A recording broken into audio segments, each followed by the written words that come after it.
From the P.E.N. studios in Chicago, you're listening to This or That with your hosts Paul Grote and Scott Sanders. Hello, boys and girls. Welcome to the latest episode of This or That. I'm one of your hosts. I'm Scott Sanders, alongside Paul Grote. Paul, how are you today? I'm great, Scott. How are you? Good. We've got a good, timely topic today, so let's jump right into it.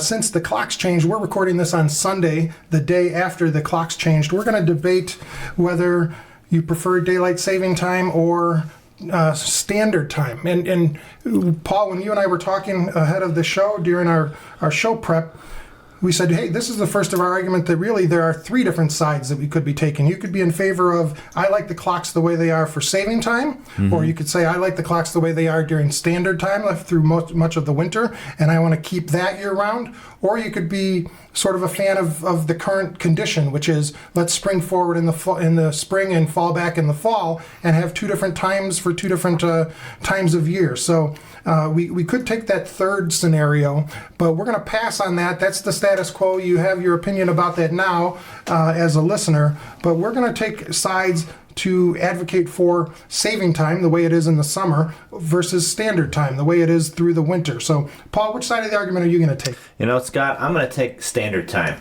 And why is that?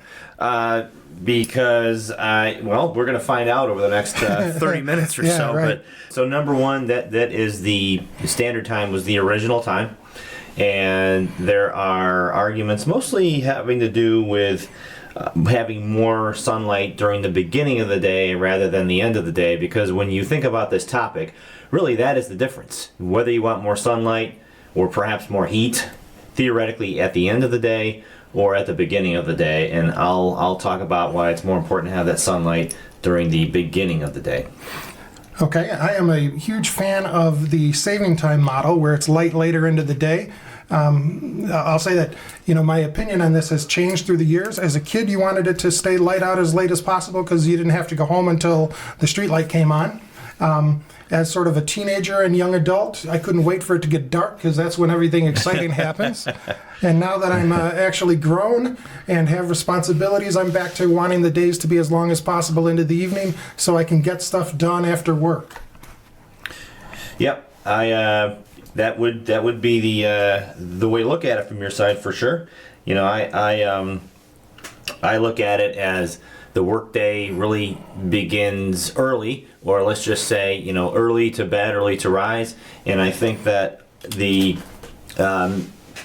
especially people that work outside, there's a disadvantage to having that extended daylight late in the day. I think about all the tradesmen. The tradesmen are famous, right, for getting up and getting to the work site really at the crack of dawn. And these are the guys, and now they're also getting off work maybe at 3 o'clock, 3:30 in the afternoon, sometimes in the summer. But imagine how much earlier they could get up and get going on that type of work, which has practical effects like they kind of clear some traffic for those of us who go in a little bit later. It also, at the beginning of the day, that early morning heat is not as brutal as that late afternoon heat, and so it gives those guys an opportunity to get up and work and not completely sweat and lose their breath the way that they would, or the way they do today under daylight savings time. Yeah, and we should put this into some kind of context, right? So There's a couple sort of mitigating factors to this. One is earlier in the year and late in the fall when the days are shorter in the northern hemisphere. In the middle of summer, by June, July, and August, this is kind of irrelevant. The days are long enough, both at the front end and the back end. So we're talking about a limited period of time in terms of calendar days, 2, 3, 4 months at the most. And then there's also the variable as to where you live as a listener to the show. We're both in Chicago, and so we have our biases towards that. The days can get pretty short in the winter and pretty long in the summer here, but not nearly as long and short as it would be, say, in Seattle or other areas. And then much more of a bigger cycle than it would be if you're in Texas or Florida, where closer to the equator the days are more balanced in terms of the time. And then lastly to that, it's where you are in the time zone, right, east to west. I've spent a lot of time working in California, and in the winter the days are much shorter there, in part because of the time zone and where California sits in the western time zone compared to Chicago in the central time zone as well. So there are all those factors that will make these arguments stronger or lesser depending on where you are. But to get into what you were kind of talking about there about the tradesmen, we're talking about the earliest part of spring and the latest part of fall, when the heat isn't as bad, and in fact, in some instances, that warmth might be welcome if they started later. And you mentioned, that typical shift, that 7 to 3, 7 to 3:30 type shift.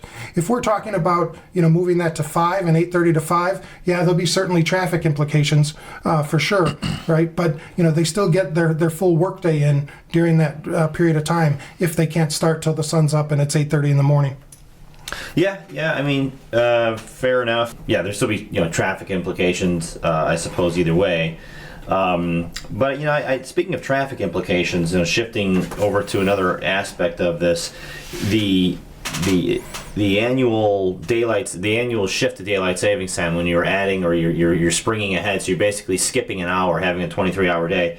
There are safety implications to that. So, according to one website, a 6% increase in the number of car accidents during the week following the shift to daylight savings time. This would be from Healthline.com. There are other safety implications as well. It's not just driving that's impacted, but accidents on the job. And accidents in the home, and this has to do with the additional drowsiness that people feel, and it's actually kind of compared to being a little bit under the influence. Yep. As a matter of fact, so this is kind of this arbitrary thing that was put into place to the advantage of people who, for whatever reason, some of it's industry, some of it might just be personal preference. Like you said, having that extra hour of recreational time at night. Nonetheless, puts people at risk. My very pragmatic approach is, well, for what? Why is it really that important that the sun go down at 9 o'clock in Chicago on July 1st than 8 o'clock? I get that, and I think that's why we each took a position away from the switch, right? Because of that drowsiness, because of that lack of sleep. It takes a few days to adjust to it. And so, I see that, you're talking about actual severe implications of auto accidents or on-the-job accidents. I think there's also implications around just productivity, right? If you're, not well rested at work, you're not as productive, certainly, especially as we have more and more people working from home as we're coming out of the pandemic. Yep. I can see that productivity hit being significant this year. With the time switch that just happened today. Yeah. So I guess we're kind of both saying don't switch. We're picking on the empty chair here that represents the third position on this, which is that we stay with things as they are, right? Switch back and forth. Yeah, and I saw some data, Paul, on it said we've tried this before, not switching. During World War II, we didn't switch, Yep. And there was a time during the energy crisis, I think in the late 70s, that we didn't switch, and the idea was that having the day longer later in the afternoon would save energy. And the results were marginal at best in terms of any type of energy savings. So the argument to say, let's stick with daylight saving time because of the energy savings didn't hold up, at least in those two instances. Now, those might not have been the best two test scenarios, a World War II condition and an energy crisis condition where people's behaviors were already modified, right? Because of either gas prices or, saving war resources. So, you could say we didn't have a true test scenario, but the argument that energy savings would result from sticking with daylight saving time all year doesn't hold up empirically. I saw the same thing, and furthermore, it could actually.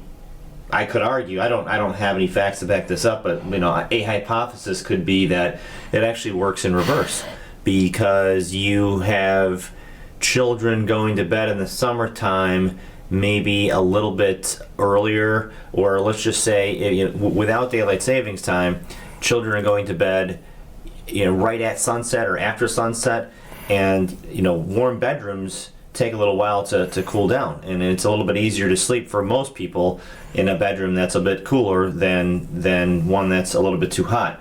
So in other words, are we running the air conditioner earlier, longer in the day before we turn it down at night or whatever, and are we actually expending more energy, to help kids or other early to bed people to fall asleep?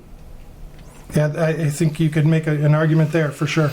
But since you brought up kids, one of the points that I wanted to bring up as it relates to advocating for sticking with daylight saving time is I think there are going to be positive health benefits that if it's light out later into the afternoon, evening, more people have more time after work to engage in some type of exercise. And that doesn't necessarily mean, go for a run. It could mean doing yard work. It could mean, hoops in the driveway, just going for a longer walk.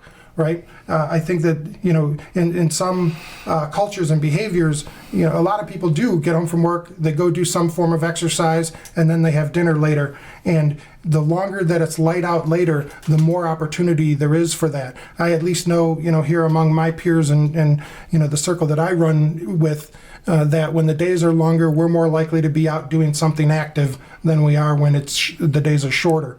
Of course, that coincides with, there's colder weather when the days are shorter here, in the Midwest. Sure. So that certainly is an influence on that as well. But, there are enough days that if the days were longer, all through the winter months, that we'd be able to get some form of outdoor activity in that we don't now when the days, when it's getting dark at 4 o'clock. Mm-hmm. And of course, again, going back to daylight savings time versus standard time is really just two groups of people with different preferences for when there's daylight, which is often driven by their preferences for when they have activities. So you're talking about a group of people that like to do their outdoor activities later in the day. Then there's another whole world of people who would prefer to get up early. People that get up and go to the gym before work or go for a run before work. There's people that even get up and play in, pick up sports games, basketball games or whatever before work. So again, but those nut jobs are going to do it whether it's dark out or not. Well, maybe not the runners. Yeah. I think you're right. Okay, so basketball, the pre-workday basketball game or hockey game or soccer game or whatever, those might be at indoor facilities, and people that are nuts enough to get up and go do that might do it either way. But then there is the outdoor crowd as well, and a lot of those are runners or bikers. And I would bet there's a pretty good population that would love it if they could get their early morning bike ride started at 4 o'clock rather than 5 o'clock or 5 instead of 6 or whatever the case might be. Okay. All right, so we've made a few different points here, from our three different positions, advocating year-round daylight saving time, standard time, and then, we're both not in favor of doing the switch for different reasons, including safety reasons. Let's take our first commercial break, and we'll come back and debate this topic further. You're listening to This or That on the Podcast Entertainment Network, where we encourage you to get in touch with the show through the listener hotline at 833-PODSNET. That's 833-763-7638. And now, a word from our sponsors. What if wearing underwear could feel better than going commando? Like if the waistband didn't roll or dig, and the fabric made you sweat less, and the whole thing moved with you, never against you. At Mack Weldon, we're reinventing men's basics, starting with your underwear. Introducing AirKnit X, our lightest, most breathable technology, engineered with 4-way stretch. If you don't love your first pair, it's free. So try one today at MackWeldon.com. Follow This or That on Twitter at PodEntertain. America, your children have an amazing superpower. They can help save lives by not having play dates. That's right. By replacing get-togethers with virtual play dates and video chats, they can help slow the evil spread of germs. And if your superheroes do go outside, make sure they continue their superhero wing by staying 6 feet away from others to protect everyone in America land. Find out more at coronavirus.gov. A message from the CDC and the Ad Council.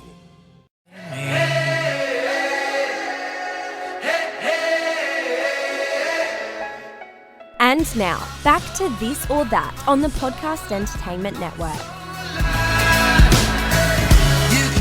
Welcome back to the show. Again, you're listening to This or That, where Paul and I, your host Scott Sanders, are debating daylight savings time, whether you should take a position of advocating for daylight saving time, how it is in the summer, standard time, how it is for the few months in the winter, or the switch, the status quo of switching, unless you're in Arizona, the status quo of switching between time zones. And we're both diminishing that position, and we're arguing for saving time, which is my perspective, and Paul Grody is advertising in favor of standard time. So, Paul, I think you've got some numbers that you wanted to share. Yeah, Scott, actually, as a matter of fact, during our break, I had a chance to do a little bit of research, and what I discovered was that in the state of Illinois, there are 12.6 million car accidents every year.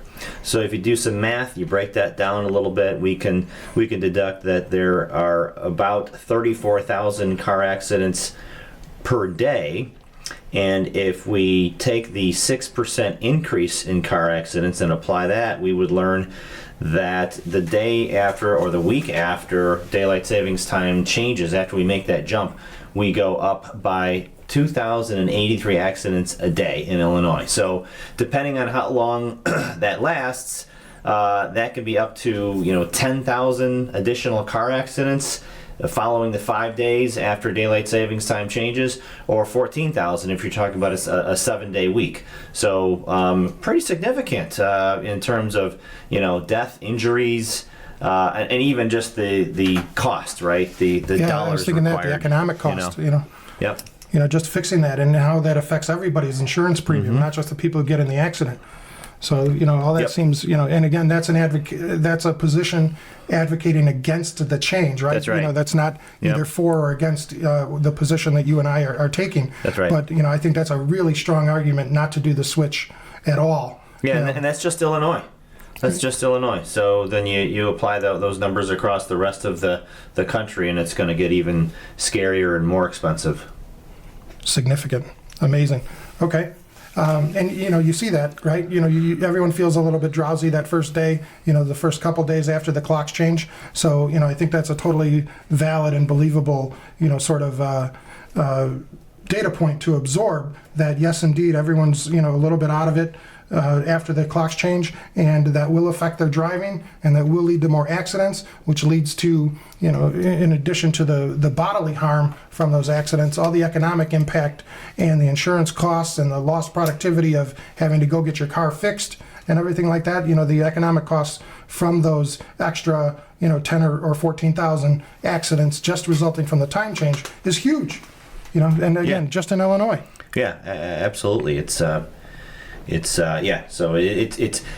almost feels like it's people talk about government meddling and so forth. I mean, this will be a simple one to change. Just pick one or the other. As much as I'm advocating for the standard time, it seems to me that avoiding 10,000 times 50, give or take, right, accidents every year, it seems like a no-brainer, right? Hey, we'll step out of the way, and time will be time. And I think, Scott, you had some numbers. Yeah, if you're coming at me with numbers, I'm coming right back at you. Yeah, I'm ready for you. So, in the first segment, I talked about the health effects of having it be lighter out later allows people to be more active. And again, not in a conscious necessarily workout, aspect of it, right? Bike riding, running, things like that. It's just being more active. It's washing the car yourself rather than going to the car wash and, taking care of the yard and just, doing some of those things that are going to help you burn more calories along the way. And in looking up numbers, in 2020 was the first time the U.S. actually passed 40% in adult obesity rate. It now stands at 42.4%. And we know that there's a significant aspect of childhood obesity as well. If you equate those numbers to the whole population in the U.S., you're talking about 120 million worth of 120 million obese people in the United States. And so I think anything we can do to help that along, to stem that tide, that rising percentage of obesity in the United States, would be good, a good position to have. And I think that's one of the strongest arguments. In fact, I'll go so far as to say it's the strongest argument why we should stay with saving time all the way throughout the year. It gives you a little bit of time in the winter, after school, after work, to be able to do something, and it gives you a lot more time in the spring and the fall. Certainly in the summer, the days are long enough everywhere in the northern hemisphere to, take advantage of that. But if you can extend that cycle, right, where it isn't that, oh, in the winter I didn't do anything, and in the spring and fall I didn't do anything, then you can get some momentum going there. You can get some behavioral changes that stick, that allow people to maintain a little bit more active of a life. And I think that'll, yield huge benefits for the population as a whole. Yeah, I mean, certainly the more that we can create an environment where people are more likely to exercise and take care of themselves is a positive. I do wonder how much of the failure to exercise, especially in the evening hours, is more to do with seasonality. Despite whether the daylight is lasting until 9 o'clock or 8 o'clock or whatever, versus people actually taking advantage of the extra hour of daylight. And in the wintertime, if where we live, it's dark by 4:15, 4:30 in the depth of winter around here. Sure is. So, most people I know are still, quote, at work, whatever that means these days, in the COVID era. And the point is, whether they're able to exercise after work or not, by 5:30, 6 o'clock, it's going to be dark no matter what. So, great point on, the more daylight, the more people will probably be active and work out and so forth. But whether that daylight happens between, 5 a.m. and, whether that daylight ends at 5 o'clock or 6 o'clock might have less to do, in my opinion, than whether that daylight lasts for 14 hours or just 8 hours, as it does in the depth of winter around I think here. that's the most critical, is even an extra half hour when you get home from work. If you've got a half hour of light that you didn't have before, that's taking the dog around the block. Yeah, right? okay. I think that that's the critical part. Mm-hmm. You've noticed a couple times, kind of throughout the summer, that if it's light until 8:30 or 9:30, that's kind of the same. It's plenty of light, right? It's that moment in the winter where it gets light or gets dark before you get home, that you lose that window. And we're talking kind of in the extremes, right? The winter solstice, December 21st kind of thing. That's a really short day, right? But 3 weeks before that and 3 weeks after that, if you can get just even a little bit of time, somebody's doing something, right? They're walking, over to the neighbors to drop something off rather than drive. They're, just any type of little bit of activity. And like I said, I think that momentum changes the behavior overall, so that you keep that going as the days get longer. You do more and more. Yep. So, Scott, I want to bring up one other group of people. We talked a little bit earlier about tradesmen, and one other group that might be emblematic of maybe there's other groups out there that kind of face similar challenges with relation to daylight savings time, and I'm talking about farmers, and I'll talk specifically about farmers markets. So in many cities, there is this concept of a farmers market where actual farmers show up, kind of in the middle of a city or maybe a town square in a smaller city, and they arrange their various carts and so forth with vegetables and all kinds of fresh goodies, and they depend on this to make money. Especially, I think some of these smaller kind of boutique farmers, with farming small farms with organic food and so forth. So the fact is, they prepare for this stuff early in the morning, traditionally. And there was a time when there is no daylight savings time, they've got an extra day or hour of daylight in the morning for them to get up and pull all their things together, get to the actual town square or market or whatever it is, and set up in the daylight there, because they want to be up and running as early as possible, 7 o'clock. So if they can work from 4 to 7 to prepare versus only 5 to 7, they can get more done and be more likely to be set up and ready to go and make money on that day than if they were stuck with daylight savings time. And again, I'd love to hear your response on these, but on this group, my suspicion is that there are other groups out there who have similar challenges, because of the way the time is manipulated. Yeah, I think when you think back to, why is there a switch of the clocks in the first place? It dates back to when we were more of an agrarian society, right? True. That a higher percentage of the population was involved in farming, and we were looking at some numbers. You think today with like mega farms and giant, combines and things like that a very small percentage are involved in agriculture in the United States, but it's still 10%. It's still 30 million people in the U.S. And so if you want to make an argument like you just did so eloquently about needing to accommodate their needs, their professional needs to put food on the table for a country, then certainly that time change, or at least sticking to it where it's lighter more in the morning, that you favor morning light versus evening light, you can make a very strong argument even today that they should be accounted for. So well stated there. I guess my counter argument to that is all that stuff can still happen an hour later. The farmer's market can open an hour later. The harvesting can start an hour later. The planting can start an hour later. It's still the same amount of sunlight, and it's just all happening at an hour later in the day. It doesn't mean that they're getting an hour's less work in. It just means that it's happening at a different time. Yep, and ultimately maybe that's why you and I are, I think, at least in my case, mildly in favor of standard time. I'm not overly passionate about it. If we went to full daylight savings time, I think that's still better than kind of keeping where we are today. Everything would just kind of shift one way or the other, which is kind of interesting. It's almost like I think about the difference between Central Time and Eastern Time in the U.S., where I've always traditionally, right. The news comes on at 10 o'clock. The local news, the last newscast of the day is 10 o'clock p.m. And then you go to bed at 10:30.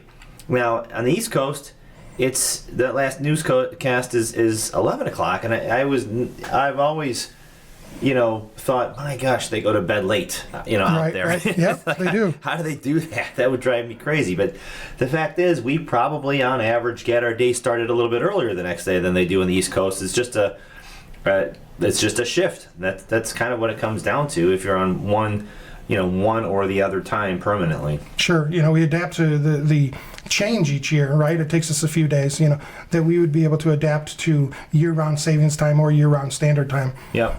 Yeah. The last point I wanted to make in favor of saving time is it's depressing to leave work when it's dark out at True. night. Yep. Right? Yep. I never minded getting in while it was dark out, and you work, even if you're working for a couple hours before it starts to get light, I actually feel good about that. Like, Right. Hey, I'm ahead of the game. Look, Right, I've already accomplished a bunch before it Yeah. got light out. Yep.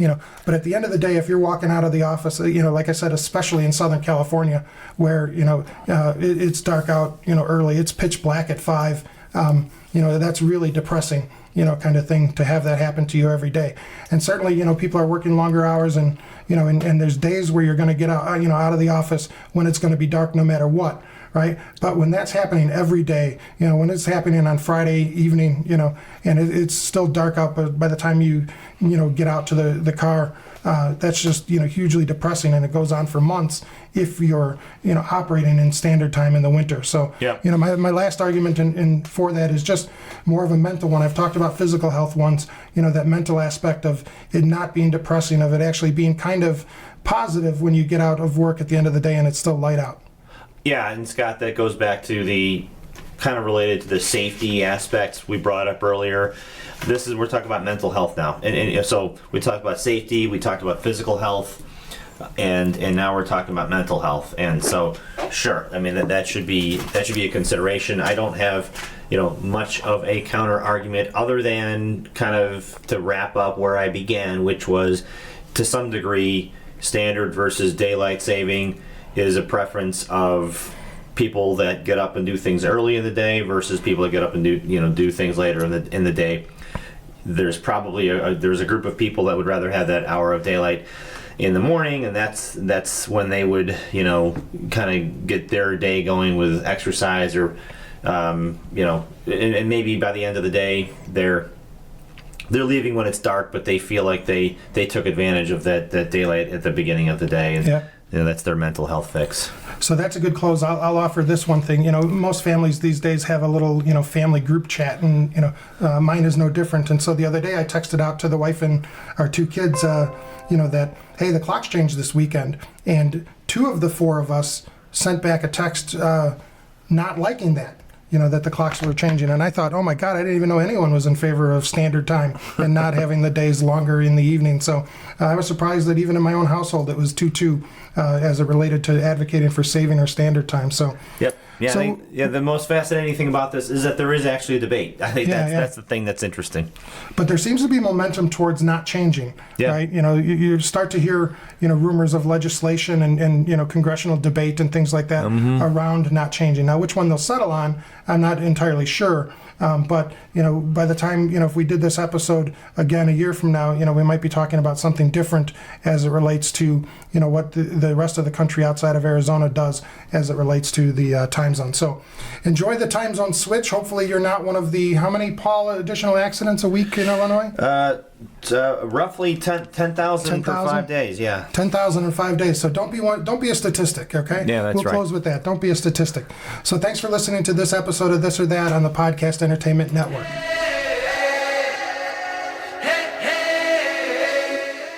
Want to stay informed of new episodes on your favourite shows? Sign up for the P.E.N. Listener Club at www.podcastentertainment.com. Thank you for listening to today's episode of This or That.